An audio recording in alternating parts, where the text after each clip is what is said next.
no clássico entre Vasco e Fluminense. Deu Vasco. E depois da vinheta eu te mostro tudo o que aconteceu no jogo. E aí, gurizada? Tá feliz, ô Vascaíno? Deve estar feliz pra cacete, né? Ganhou o clássico, um dos líderes do retorno, jogando um bom futebol, deve estar feliz, né? E merece pra caralho. O Vasco, pô, um time que merece sorrir de novo ao Vasco, cara. Pô, é muito sofrido. A vida do Vascaíno nos últimos anos merece. O torcedor do Fluminense deve estar com um pouco de dor de cabeça. Espero que se ligando de algumas situações que ele pode ter sido injusto ao longo do ano. Mas assunto para mais para frente. Vamos falar um pouco do que aconteceu no jogo em si. Um Fluminense, cara, que começa até bem no jogo, cara. O Fluminense não começa mal no jogo, tá? E acho que muito da pressão alta eu vou tentar mostrar mais ou menos o que acontecia. Né? O Vasco, os azuis, o Fluminense, os vermelhos, perdão, o Vasco ainda não tem outra cor de botão. Vai ser isso aqui. O que acontecia? O Fluminense, quando subia para pressionar o Vasco, fazia esse 4-1-3-2 aqui, né? Com o Martinelli sendo esse último homem, Hércules, Canóbio e Serna, com Acosta e Cano. O que acontecia? Tá, o Vasco, que também muitas vezes podia ter o Coutinho aqui, o Coutinho baixava muito para fazer a saída, e eu já vou explicar o quanto isso ajudou o Vasco a destravar o jogo. Mas o Vasco, a maioria das vezes, tentava sair com 6, né? 2 zagueiros, os 2 laterais, mais os volantes. O Barros, muitas vezes, inclusive, baixando e fazia um 5-1 ou um 3-3, sei lá como é que tu vai chamar isso aqui. Uma cena bem sustentada, né? Com bastante jogadores, mas até isso aqui. Né? Bastante jogadores. O que o Fluminense fazia? Bola entrava, por exemplo, no zagueiro. Canóbio, por esse lado, apertava o lateral. Acosta, aqui e aqui os volantes se encaixavam, né? Um subia aqui e o outro encaixava. Para pressionar o Fluminense e não deixar o Fluminense escapar. Então, obviamente, o Vasco aceitava que o homem daqui tivesse livre, porque né, a bola saindo daqui é muito difícil que ela chegue aqui, porque tu pressionando, ela não vai conseguir chegar no Piton, por mais que ele estivesse livre. Então o Vasco buscava encaixar e aceitava que tivesse um jogador livre aqui. E isso funcionou. O primeiro tempo do Vasco, o início do jogo do Vasco é muito bom, fazendo essa ideia. Assim como se a bola caísse aqui, o Serra pressionaria o lateral esquerdo, o Cano pressionaria o portador da bola, o Acosta desceria no Barros, por exemplo. O Hércules baixaria para pegar o outro volante do Vasco, esqueci o nome. E o Canóbio pegaria o zagueiro do outro lado, né? Forçando o Vasco a só ter o homem livre aqui, né? Que também seria muito difícil. E o Vasco e o Fluminense vai muito bem nesse começo, cria chances. Se eu não me engano, o Cano perde uma chance claríssima. Dentro desse modelo de pressão alta, o que começa a acontecer o Vasco? O Vasco começa a baixar mais gente, porque o Vasco não vai pela bola longa. Né? O Diniz não vai pela bola longa, até pela de vez em quando, mas é muito raro. Começa a baixar o Coutinho. Começa a descer mais um, o Coutinho. E muitas vezes o Coutinho, ele vinha mais um. Ele não é que ele baixava aqui, ele baixava aqui para receber. O Coutinho chegou a baixar aqui, o Coutinho chegou a fazer saída de 3, sendo o homem do centro, até o zagueiro pela esquerda. Então, tipo assim, o Coutinho começou a sair daqui e ele saiu costurando.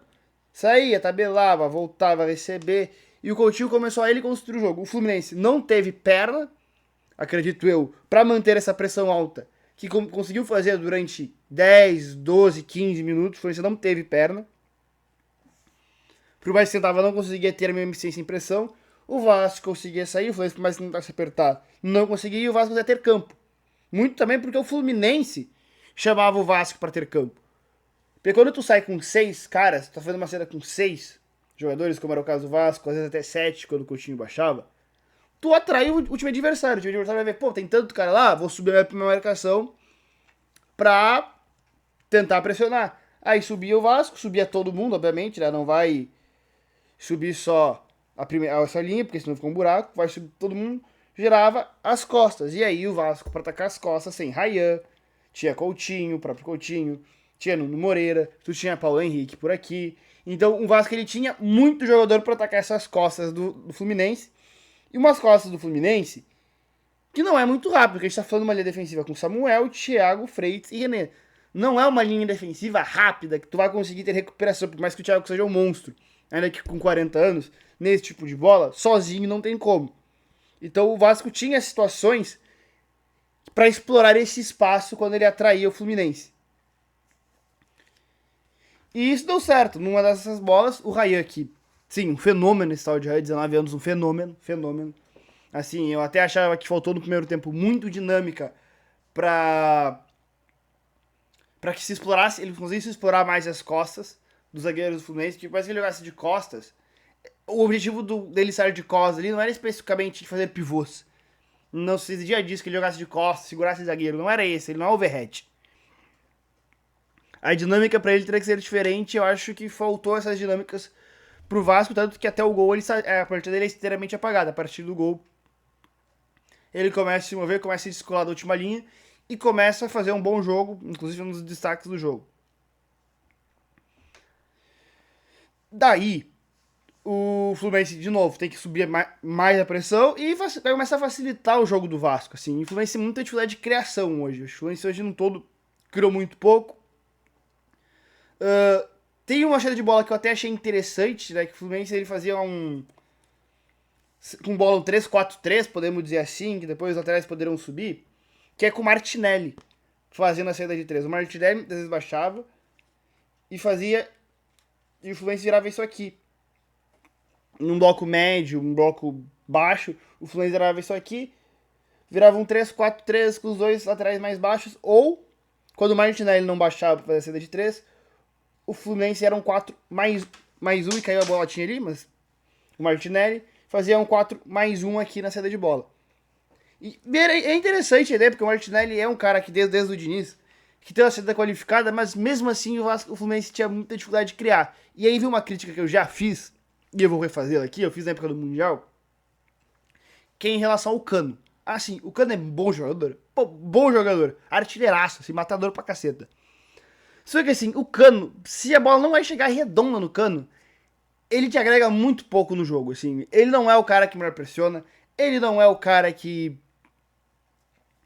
vai baixar para jogar, que vai te entregar um pivô, que vai te entregar um jogo aéreo. Ele não te entrega absolutamente nada fora de uma finalização absurda que ele tem. Então, assim, num time que não me cria tantas situações assim, como é esse Fluminense atual, eu não entendo o Cano estar jogando. Eu teria entrado desde o começo com o John Kennedy. Eu acho que o John Kennedy, inclusive, na partida é bem melhor que a do Cano. E o Cano, hoje, além de não agregar nada no jogo com bola, ele ainda erra 2 gols na cara. Então, assim, o Cano hoje, pra mim, ele faz pouco sentido nesse Fluminense, que é um Fluminense que não consegue gerar tantas situações. E já aproveitando, a crítica ao torcedor do Fluminense, que não era o Renato, né? Vamos combinar que trocou o Renato, que era o problema. Os gênios sul-americanos que o Fluminense tinha continuam não jogando. Os problemas que era do Renato, os bruxos do Renato, seguem com o Zubeldia. E o time continua produzindo menos ainda do que produzia com o Renato. Então, assim, acho que serve um pouco pro torcedor do Fluminense colocar os pés no chão, entender que o Fluminense tem um bom time, que eu gosto do time do Fluminense, acho um bom time, mas parou por aí, não tem time pra brigar com o Palmeiras, com o Flamengo, não. É um time aqui, nivelado, bom, com boas peças, mas que não anda. Não anda e o problema não era o Renato, deu pra ver, né? Acho que agora tá dando pra ver que não era o Renato, o Fluminense continua não jogando quase nada, mesmo depois da saída do Renato, que faz quase um mês isso, um mês e meio. Em relação ao Vasco, cara, campanhaço do Vasco no segundo turno. O Diniz reencontra esse time. Eu acho que também com a achada do Robert Renan e do Cuesta ajuda muito, porque tu ganha 2 zagueiros que estão com alguma confiança, porque a zaga do Vasco, os outros homens que estavam lá não eram que eles eram ruins, mas assim, era todo mundo com a confiança completamente minada, que era um jogo nas costas dele o tempo inteiro, porque eles não tinham confiança. E eu acho que tu renovar essa zaga com 2 caras que não estão carregando esse peso, facilitou muito e melhorou muito o Vasco, além de qualificar pra caralho a saída de bola do Vasco, né? Porque o Robert Renan com bola é um craque, e o Cuesta também é muito bom saindo jogando. Além do Barros, esse que também é um fenômenozinho, volante de força, com qualidade pra construir, jogar de costas. Então, assim, o Vasco se encaixa e, pô, tem uma Copa do Brasil onde eles vão se enfrentar de novo aí. Então a gente vai ter daqui pra frente, daqui uns um mês e meio, esse confronto de novo, e eu acho que o Fluminense tem totais condições O Vasco tem totais condições daqui a pouco de chegar numa final e ver o que acontece nessa final. Beleza? Fluminense, acho que tem que se ajeitar para tentar competir, porque senão o Vasco vai chegar ali com um pezinho no favoritismo. Beleza? Tamo junto, deixa o like, se inscreve, é nóis.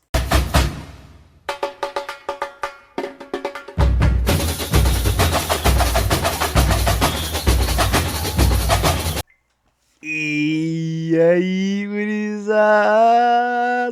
Tá feliz, ô Vascaíno? Deve estar feliz pra cacete, né?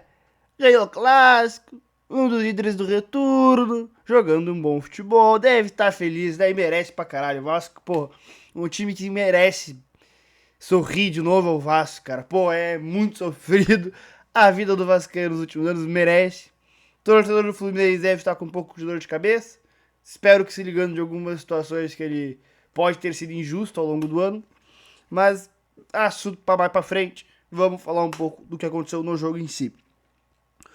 Um Fluminense, cara, que começa até bem no jogo, cara. O Fluminense não começa mal no jogo, tá? E acho que muito da pressão alta eu vou tentar mostrar mais ou menos o que acontecia. Né? O Vasco, os azuis, o Fluminense, os vermelhos, perdão, o Vasco ainda não tem outra cor de botão. Vai ser isso aqui. O que acontecia? O Fluminense, quando subia para pressionar o Vasco, fazia esse 4-1-3-2 aqui, né? Com o Martinelli sendo esse último homem, Hércules, Canóbio e Serna, com Acosta e Cano. O que acontecia? Tá, o Vasco, que também muitas vezes podia ter o Coutinho aqui, o Coutinho baixava muito para fazer a saída, e eu já vou explicar o quanto isso ajudou o Vasco a destravar o jogo. Mas o Vasco, a maioria das vezes, tentava sair com 6, né?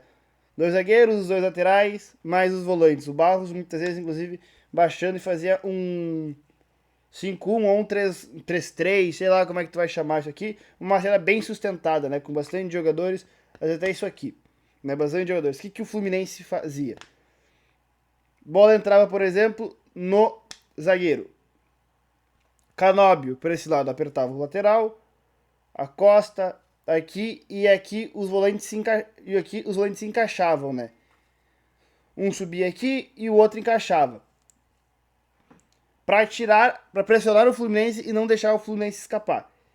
Então, obviamente, o Vasco aceitava que o homem daqui tivesse livre, porque, né, a bola saindo daqui é muito difícil que ela chegue aqui, porque tu pressionando, ela não vai conseguir chegar no Piton, por mais que ele estivesse livre. Então o Vasco buscava encaixar e aceitava que tivesse um jogador livre aqui. E isso funcionou. O primeiro tempo do Vasco, o início do jogo do Vasco é muito bom, fazendo essa ideia. Assim como se a bola caísse aqui, o Serra pressionaria o lateral esquerdo, o Cano pressionaria o portador da bola, o Acosta desceria no Barros, por exemplo. O Hércules baixaria para pegar o outro volante do Vasco, esqueci o nome. E o Canóbio pegaria o zagueiro do outro lado, né? Forçando o Vasco a só ter o homem livre aqui, né? Que também seria muito difícil. E o Vasco e o Fluminense vai muito bem nesse começo, cria chances. Se eu não me engano, o Cano perde uma chance claríssima. Dentro desse modelo de pressão alta, o que começa a acontecer o Vasco? O Vasco começa a baixar mais gente, porque o Vasco não vai pela bola longa. Né? O Diniz não vai pela bola longa, até pela de vez em quando, mas é muito raro. Começa a baixar o Coutinho. Começa a descer mais um, o Coutinho. E muitas vezes o Coutinho, ele vinha mais um. Ele não é que ele baixava aqui, ele baixava aqui para receber. O Coutinho chegou a baixar aqui, o Coutinho chegou a fazer saída de 3, sendo o homem do centro, até o zagueiro pela esquerda. Então, tipo assim, o Coutinho começou a sair daqui e aí ele saiu costurando. Saía, tabelava, voltava a receber. E o Coutinho começou a ele construir o jogo. O Fluminense não teve perna, acredito eu, para manter essa pressão alta, que conseguiu fazer durante 10, 12, 15 minutos. O Fluminense não teve perna. Por mais que tentava, não conseguia ter a mesma eficiência em pressão. O Vasco conseguia sair, o Fluminense, por mais que tentasse apertar, não conseguia, e o Vasco conseguia ter campo. Muito também porque o Fluminense chamava o Vasco para ter campo. Porque quando tu sai com 6 caras, tu tá fazendo uma cena com 6 jogadores, como era o caso do Vasco, às vezes até 7 quando o Coutinho baixava, tu atrai o time adversário. O time adversário vai ver, pô, tem tanto cara lá, vou subir a minha marcação pra tentar pressionar. Aí subia o Vasco, subia todo mundo, obviamente, né? Não vai subir só essa linha, porque senão fica um buraco, vai subir todo mundo. girava as costas. E aí o Vasco, para atacar as costas, sem Ryan, tinha Coutinho, o próprio Coutinho, tinha Nuno Moreira, tu tinha Paulo Henrique por aqui. Então o Vasco ele tinha muito jogador para atacar essas costas do Fluminense. E umas costas do Fluminense que não é muito rápido, porque a gente tá falando de uma linha defensiva com Samuel, Thiago, Freitas e René. Não é uma linha defensiva rápida que tu vai conseguir ter recuperação, por mais que o Thiago seja um monstro. Ainda que com 40 anos, nesse tipo de bola, sozinho não tem como. Então o Vasco tinha situações para explorar esse espaço quando ele atraía o Fluminense. E isso deu certo. Numa dessas bolas, o Ryan aqui, sim, um fenômeno esse tal de Ryan, 19 anos, um fenômeno. Assim, eu até achava que faltou no primeiro tempo muito dinâmica pra que se explorasse, ele conseguisse explorar mais as costas dos zagueiros do Fluminense, que parece que ele jogasse de costas. O objetivo dele sair de costas ali não era especificamente de fazer pivôs. Não se exigia disso, que ele jogasse de costas, segurasse o zagueiro. Não era esse, ele não é overhead. A dinâmica pra ele teria que ser diferente. Eu acho que faltou essas dinâmicas pro Vasco, tanto que até o gol a partida dele é inteiramente apagada. A partir do gol, ele começa a se mover, começa a descolar da última linha e começa a fazer um bom jogo, inclusive um dos destaques do jogo. Daí, o Fluminense, de novo, tem que subir mais a pressão e vai começar a facilitar o jogo do Vasco. Assim. O Fluminense tem muita dificuldade de criação hoje. O Fluminense hoje no todo criou muito pouco. Tem uma saída de bola que eu até achei interessante, né? Que o Fluminense ele fazia com bola 3-4-3, podemos dizer assim, que depois os laterais poderiam subir, que é com o Martinelli fazendo a saída de 3. O Martinelli às vezes baixava e fazia, e o Fluminense virava isso aqui. Num bloco médio, um bloco baixo, o Fluminense virava isso aqui, virava um 3-4-3 com os dois laterais mais baixos, ou, quando o Martinelli não baixava para fazer a saída de 3, o Fluminense era um 4 mais 1 e caiu a bolotinha ali, mas o Martinelli fazia um 4 mais 1 aqui na saída de bola.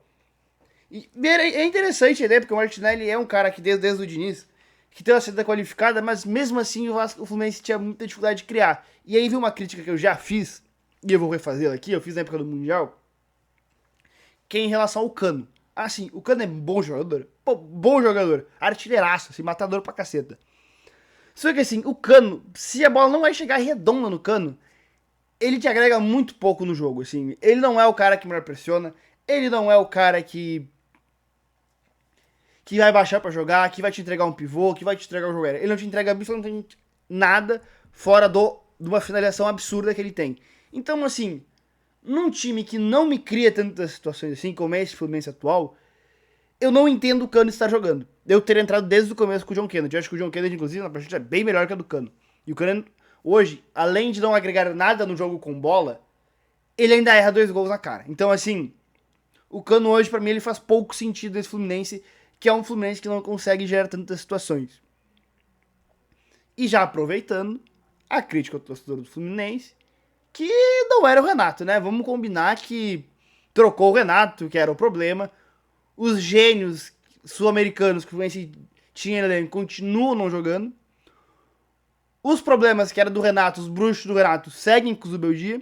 E o time continua produzindo menos ainda do que produzia com o Renato. Então, assim, acho que serve um pouco pro torcedor do Fluminense colocar os pés no chão, entender que o Fluminense tem um bom time, que eu gosto do time do Fluminense, acho um bom time, mas parou por aí, não tem time pra brigar com o Palmeiras, com o Flamengo, não.